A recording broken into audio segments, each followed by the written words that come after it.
तो लास्ट जहां अपन ने छोड़ा था उससे थोड़ा सा आगे चलते हैं। आगे में क्या होगा वो देखते हैं। एक बार तो इसका पूरा बेसिक कंसेप्ट क्लियर कर देता हूँ कि था क्या ये, है ना। जब तक थ्योरम्स तो अपन कर नहीं पाएंगे, जब तक क्वेश्चंस नहीं होंगे तब तक, है ना। तो सबसे पहले मैं रीमान के बारे में थोड़ी सी जानकारी दे दूँ। रीमान था क्या और कैसे काम करता है वो अपन आप बात करते हैं ना। जो मेन चीज थी वो पहले मैं ले आता हूँ, थ्योरम्स को थोड़ी देर बाद में करते हैं ना। तो क्या था, देखो, आपने ये पढ़ा है, जो पढ़ा है पहले उसके ऊपर बात कर लेते हैं। आपने ये पढ़ा है, साथ साथ लिखते हुए भी चल रहा है ना। आपने पढ़ा है, एल एफ पी पढ़ लिया, है ना। लोअर डार्बोक सम जिसको अपन ने कहा था, उसमें क्या कहा था अपन ने, सिग्मा आपको करना है, ठीक है। स्मॉल एम आर और डेल आर करना है।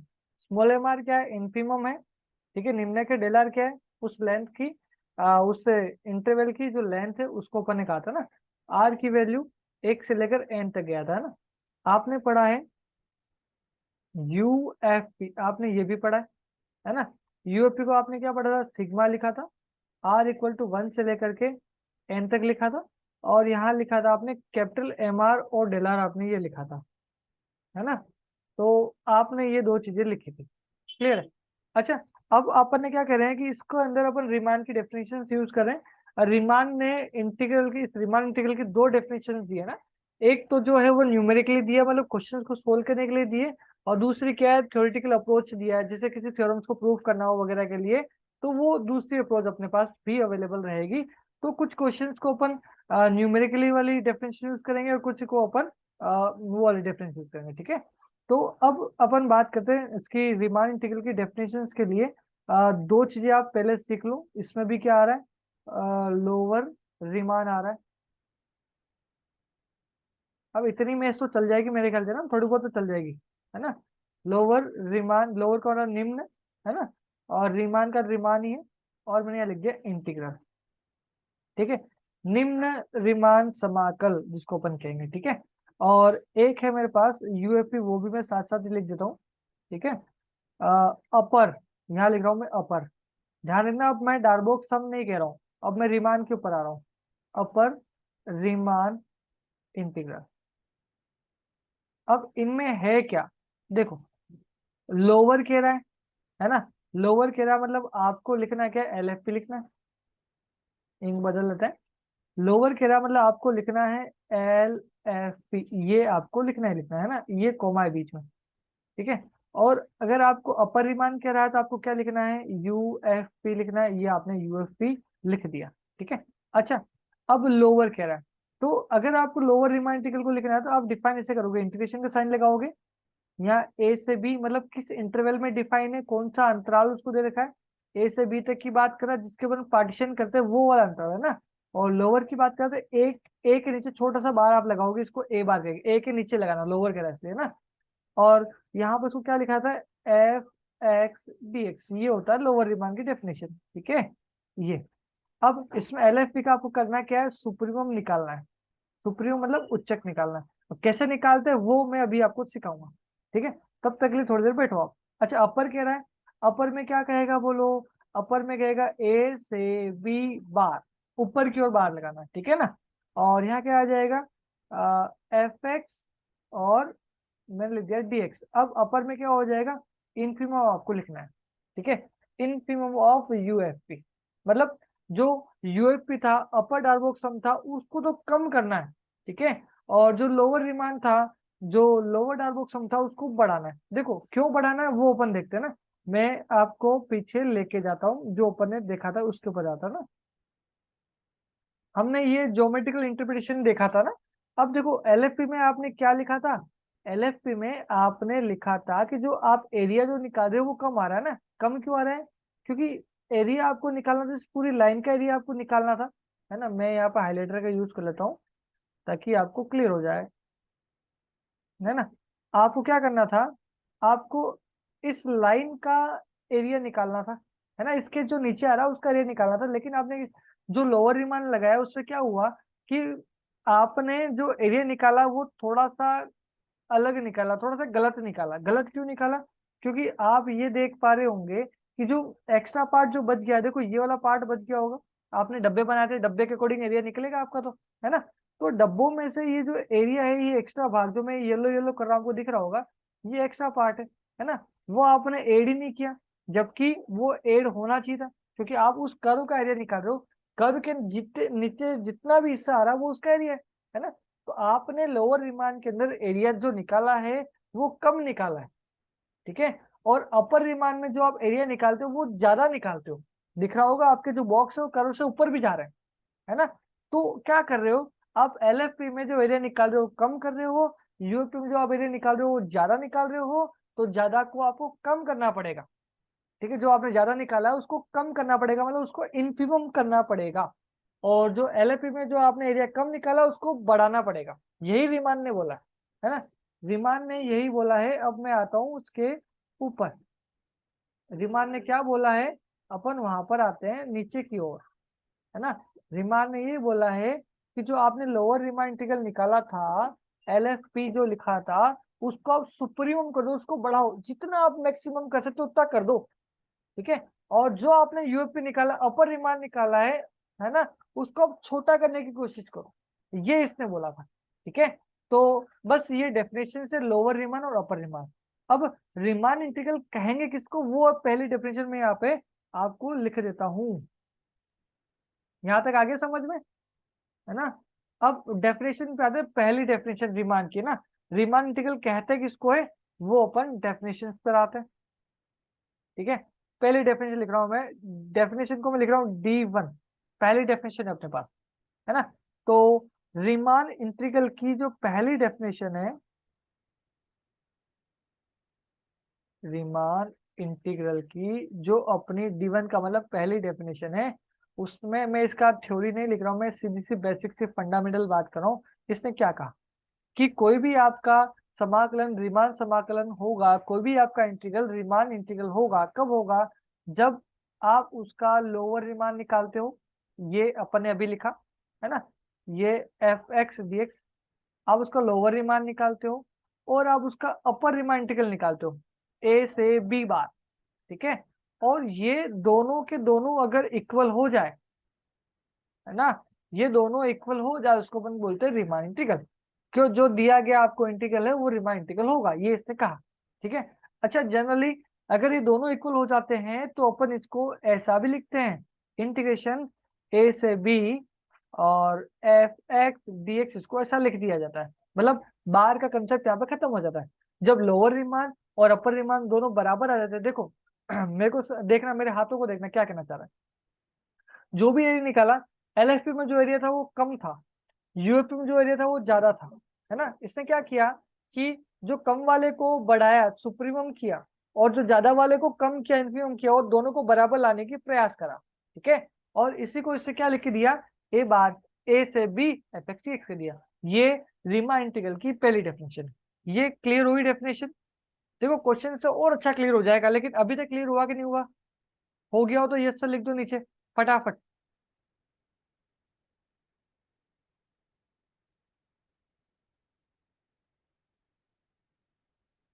ठीक है, तो ये रीमान की पहली डेफिनेशन थी, है ना। अब इस डेफिनेशन को अप्रोच अपन यूज कैसे करेंगे वो देखते हैं ना। अच्छा, जो मैं सुप्रीमम और इन्फीमम जो लिख रहा हूँ, किसी भी फंक्शन का सुप्रीमम निकालते हो या इन्फीमम निकालते हो, तो इसका मतलब बेसिकली आपके दिमाग में ये रहना चाहिए, हमको लिमिट निकालनी, ठीक है। ले दे के अपन लिमिट निकालेंगे, है ना, लिमिट निकालेंगे और कुछ नहीं करेंगे, ठीक है। तो इसको मैं एक एग्जाम्पल लेता हूँ, और एग्जाम्पल से पूरा क्लियर कर देता हूँ कि क्या कह रहा है, ठीक है। देखो आपके सिलेबस में कौन कौन से क्वेश्चन है, क्वेश्चन ही क्वेश्चन है, क्वेश्चन है क्या, देखो आपके पास क्वेश्चन कौन कौन से, कि एक आपको इंटरवल देगा ए से बी, आपको कोई भी इंटरवल दे सकता है ए से बी, है ना। आप क्या करोगे, देखो स्टेप बाय स्टेप बता रहा हूँ। आपको कोई एक इंटरवल दिया होगा, आपको पहला स्टेप जो आपका रहेगा, स्टेप 1, आप क्या करोगे, उसके करोगे टुकड़े। टुकड़े का मतलब आपको करना है उसका पार्टीशन। पार्टीशन का मतलब आपको बताया था ना, पी, आप ऐसा लिखोगे P belongs to P A B, आप ये लिखोगे कि ए बी की आप टुकड़े कर दोगे, ठीक है साहब। आपने टुकड़े कर दिए, स्टेप 2 में आप आओगे। स्टेप 2 में आप क्या करोगे, आपका फेवरेट इंटरवल उठाओगे। फेवरेट इंटरवल कौन सा है आपका, आई आर, कहाँ से कहाँ तक है वो आप देखोगे, XR-1 से XR तक, कहीं ना कहीं तो बीच में आएगा, वो अपन लेंगे, अच्छा, स्टेप 3 में क्या करोगे? आप स्टेप 3 में आप ढूंढोगे, क्या ढूंढोगे? आप ढूंढोगे small M R, capital M R और डेल आर। आप इन सभी की वैल्यू निकालोगे। ठीक है, किसी भी क्वेश्चन को करने के कुछ तरीके होते हैं, अगर वो तरीके दिमाग में बैठ गए तो क्वेश्चन खत्म। ठीक है, बस अपन वही देख रहे हैं। आपको स्टेप 3 में स्मॉल एम आर निकालना है, कैपिटल एम आर निकालना है, और आपको कैपिटल सॉरी डेल आर आपको निकालना है। ठीक है, अच्छा स्टेप 4 में क्या होगा? स्टेप 4 में आपका क्या होगा? स्टेप 4 में आपको निकालना है यूएफपी और एलएफपी, जो भी होता है दोनों अपन निकाल सकते हैं ना। तो मैं दोनों को एक साथ ही लिख देता हूँ। कहाँ गया अपना? अपन दोनों एक साथ लिखते हैं। आप यूएफपी निकाल सकते हो, है ना, और आप एलएफपी दोनों निकालो। चलो दोनों को एक साथ ही एक ही स्टेप में लिख देते हैं, ये दोनों निकालें। ठीक है, स्टेप 5 जिसको मैं एक साथ लिख देता हूँ। स्टेप 5 में आपको क्या निकालना है? ये निकालना है। यूएफपी निकाल रहे हो तो ए से बी बार, ये एफ एक्स डी एक्स। ठीक है, और आप क्या निकालोगे? ए बार से B F X D X. ठीक है ना, ये दोनों निकालोगे। अगर दोनों बराबर आ गए तो रीमान इंटीग्रल है, काम खत्म। ठीक है, तो ये स्टेप 5 स्टेप में आप पूरा क्वेश्चन को कर सकते हो। ठीक है, और इसका एक क्वेश्चन आपके एग्जाम में डेफिनेटली आएगा, 100% आएगा, और वो सी पार्ट का बड़ा क्वेश्चन होगा, है ना, ये भी मैं आपको बता दूं। या बी पार्ट में भी आ सकता है, कोई दिक्कत नहीं है ना। तो ये क्वेश्चन बी या सी पार्ट में डेफिनेटली आएगा, एक बड़ा क्वेश्चन बनेगा यहाँ से, इसको थोड़ा ढंग से समझना। ठीक है, अब अपन थोड़ा सा आगे देखते हैं। अब आगे देखते हैं।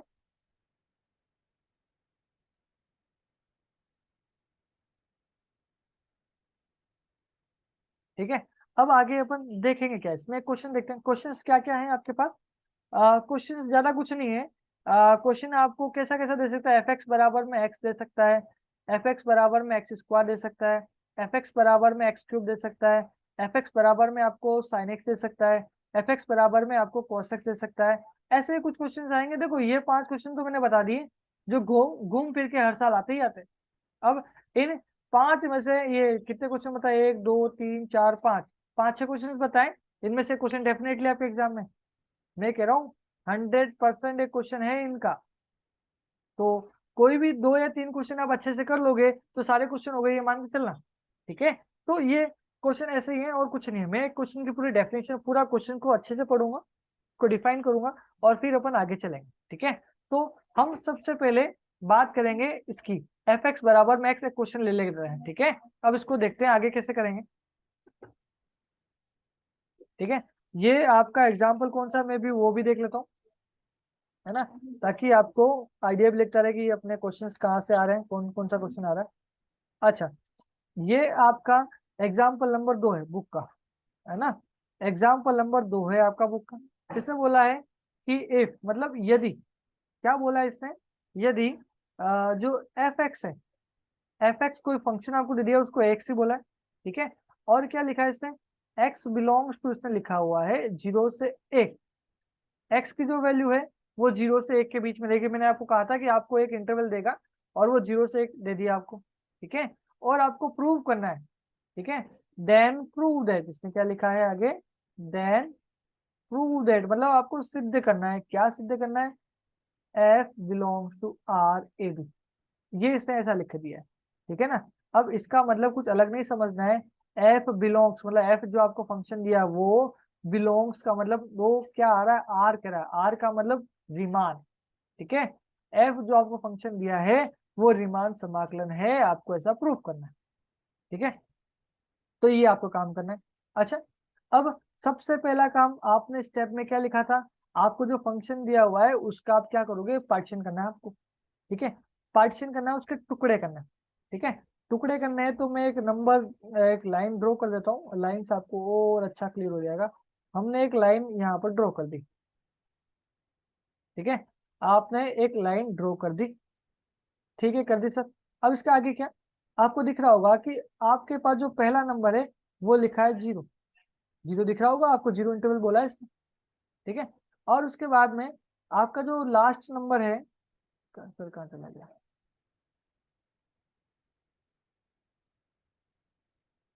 और लास्ट नंबर आपको 1 तक जाना है। ठीक है, देखो 0 है और 1 है।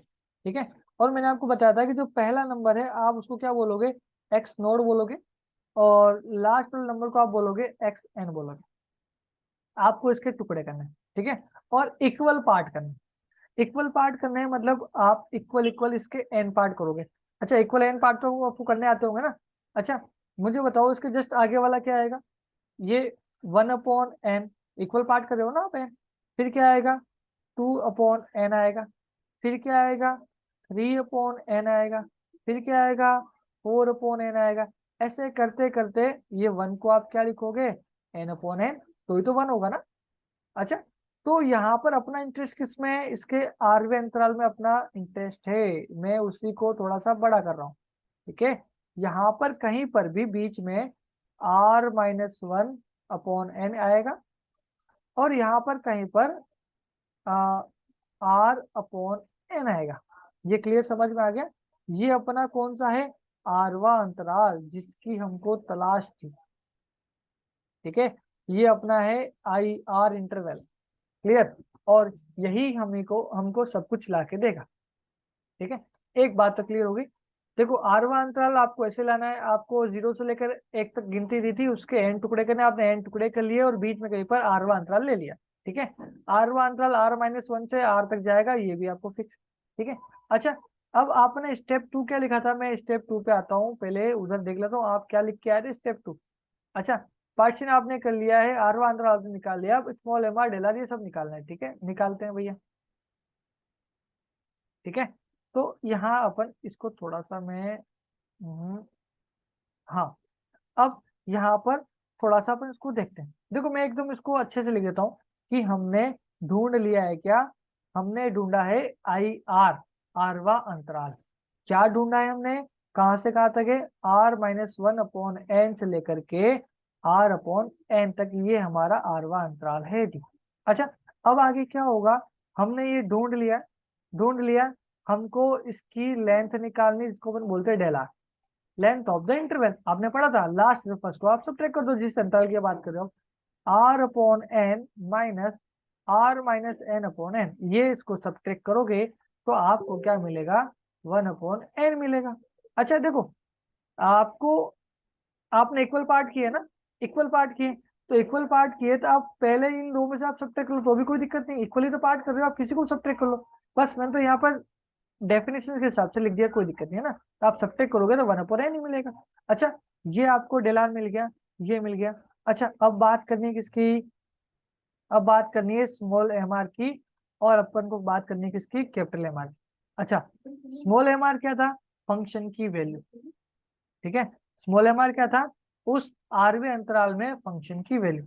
अच्छा, सपोज पहले तो मैं एक ग्राफ आपको बना के दिखाता हूँ, ये मेरे पास, ठीक है, एक्स एक्सिस और वाई एक्सिस दोनों मैंने बना लिए। अच्छा, ये एक्स लिखा है ना, एफ एक्स बराबर में एक्स, मतलब वाई बराबर में एक्स, आपको ग्राफ बनाने आता ही होगा, नहीं आता है? तो आपने ये ग्राफ बनाया, ये ऐसा कोई ग्राफ बनाया, ठीक है, ये वाई बराबर एक्स। अच्छा, आपका जो ग्राफ है कहाँ से कहाँ तक डिफाइन है, 0 से 1 तक, मतलब आपको ये ऊपर वाला हिस्सा लेना है, नीचे वाला लेना ही नहीं। मैं इंक बदल के आपको थोड़ा सा और बता देता हूँ कि भाई, आपको तो ये वाला हिस्सा लेना है, 0 से आगे तक जाना है, ये वाला हिस्सा लेना है। बात समझ में आ गई आपको। अच्छा, देखो यहाँ पर कहीं पर आप इसके टुकड़े कर रहे थे ना, ये आपका अरवांतरा ले रहा दिख रहा होगा आपको, ठीक है। देखो, मैंने एक्स एक्सिस पे लाइन कर रहा हूँ, एक ये लाइन खींची मैंने, एक ये आपका अरवा अंतराल, ठीक है। और मैं इसको लिखता हूँ कि अरवा अंतराल में ये r-1/nवा पॉइंट है, और ये कौन सा पॉइंट है, r/nवा पॉइंट है। अब देखो, अब इसके ऊपर फंक्शन की वैल्यू देखो यहाँ पर आएगी, इसके ऊपर फंक्शन की वैल्यू कहाँ आएगी, यहाँ ऊपर आएगी। बात समझ में आ रही है, क्लियर है, फंक्शन की वैल्यू निकालनी है। अच्छा देखो कि इन्फीमम और सुप्रीमम आपने पढ़ा होगा, small M R capital M R. Small M R क्या था, उस अंतराल में सबसे कम वैल्यू, और कैपिटल एम आर क्या था, उस अंतराल में सबसे ज्यादा वैल्यू, ये तो था। अच्छा, जो आपने आरवा अंतराल लिया हो तो सबसे कम वैल्यू किस पे आएगी, जो छोटा पॉइंट है वहीं पर आएगी ना। तो स्मॉल एम आर के लिए आपको समझना चाहिए कि आपके फंक्शन की वैल्यू चाहिए किस पे चाहिए, r-1/n पर चाहिए।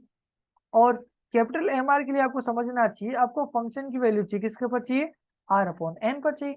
अच्छा, अब फंक्शन आपका दिया क्या है, आपको क्या दिया है फंक्शन, एफ एक्स बराबर में एक्स, जो एक्स है वही आपका एफ एक्स है ना।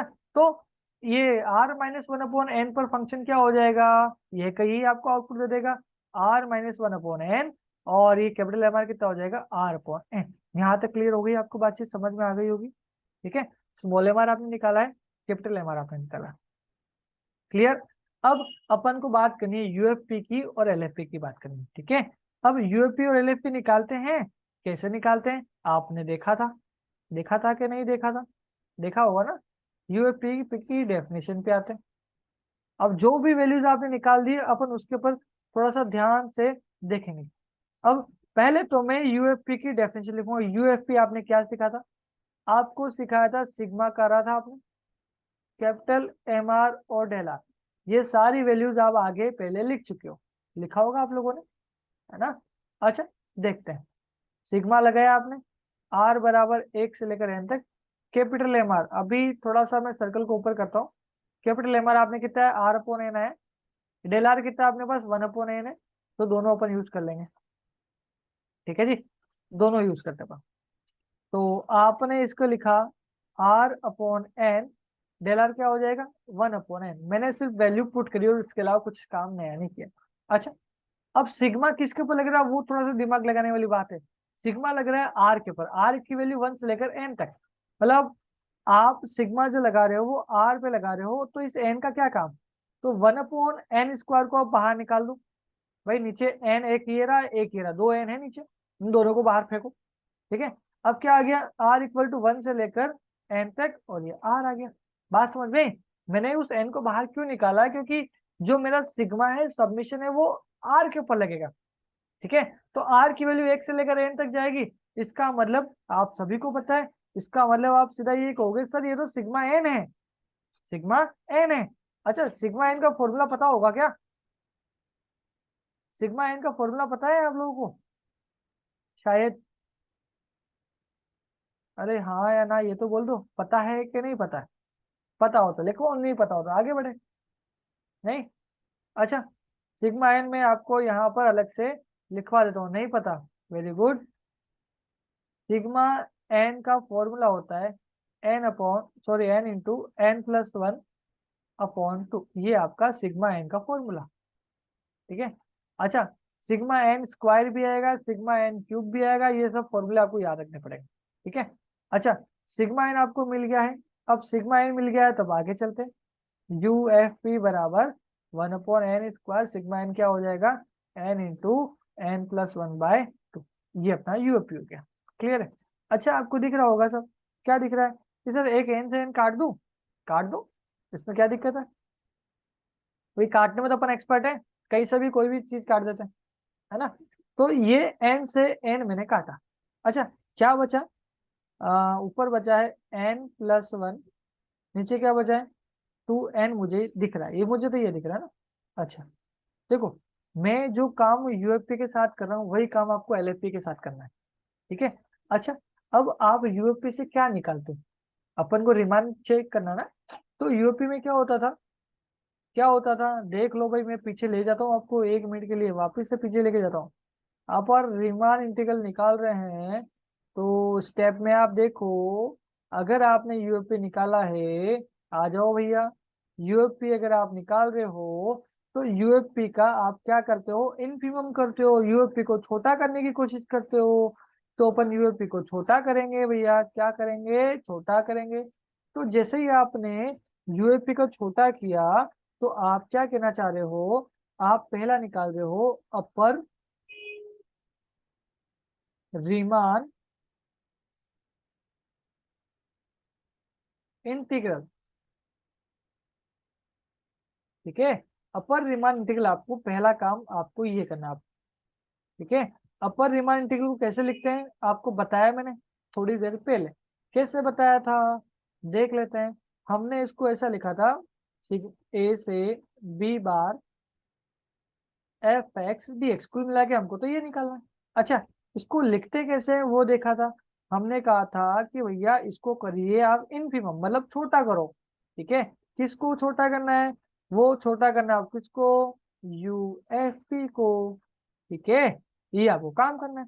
तो देख लेते हैं भैया, ए से बी बार आपको निकालना है, एफ एक्स डी एक्स। मैं एक बात तो लिख देता हूँ, इन्फीमम किसका, इन्फीमम यूएफपी का। अभी वैल्यू निकालते बैठे हैं, वैल्यू क्या है आपके पास, n+1 अपॉन में 2n जी। अच्छा, मैंने क्या कहा, आपको इन्फीमम निकालने के लिए कहे या सुप्रीमम निकालने के लिए आपको क्या करना है, लिमिट निकालनी है। n tends to infinite limit, ये बाय डिफॉल्ट रहेगा। इन्फीमम निकालो चाहे सुप्रीमम निकालो, लिमिट लगा देनी है आपको। अच्छा, n की जगह इनफाइनाइट लिखना है तो सीधा तो लिख नहीं पाएंगे, क्योंकि इनफाइनाइट अपन इनफाइनाइट हो जाएगा, वो अनडिटरमाइंड फॉर्म होगा, अनिर्धारित रूप हो जाएगा, तो वो अपन लिख नहीं पाएंगे। तो क्या करते हैं इसके लिए, आपने n ऊपर से कॉमन निकाला तो क्या हो जाएगा, 1+1 अपॉन n, ऊपर ऐसा हो जाएगा, और नीचे तो वैसे ही n पड़ा हुआ है, तो ये n से n कैंसिल हो आपका हो जाता है ना। n से n आपका कैंसिल हुआ तो बचेगा क्या, वो देखो, n tends to infinite limit क्या हो जाएगा, 1/2 आपका चल रहा है आगे, 1+1/n ऐसा आ रहा है। अच्छा, अब आप लिमिट लगा सकते हो। अब आपने जैसे आपने लिमिट लगाई, n tends to infinite limit 1/2, 1+1/इनफाइनाइट, ठीक है। अब 1/इनफाइनाइट आपने लिखा तो है, 1/इनफाइनाइट का मतलब होता है 0, तो 1+0 मतलब 1, और आगे 1/2 लिखा हुआ है, तो आपको आंसर कितना मिलेगा, 1/2 मिलेगा। ये आपने क्या निकाला, ए से बी बार, ये आपने निकाला ए से B bar F X D X. Clear है, ठीक है, ये आपने निकाला अपर रिमाइंड इंटीग्रल। अच्छा, सेम प्रोसीजर अपन एलएफपी से लेके चलेंगे, सेम प्रोसीजर अपन किससे लेके चलेंगे, एलएफपी से लेके चलेंगे। हम एलएफपी निकालेंगे, हम उसके एलएफपी निकालने के बाद हम लोअर रिमाइंड इंटीग्रल निकालेंगे, और उसको अपन कैसे लिखेंगे, ए बार से B F X D X लिखेंगे। अगर उसकी वैल्यू भी 1/2 आई, अगर उसकी वैल्यू भी 1/2 आई, तो हमारा जो फंक्शन है वो क्या हो जाएगा, रीमान इंटीग्रल हो जाएगा। और अगर वो रीमान इंटीग्रल हो गया तो उसको आप कैसे लिखोगे, F belongs to R A to B. Clear है। अच्छा, यहां तक कोई दिक्कत, दोनों में से किसी को भी,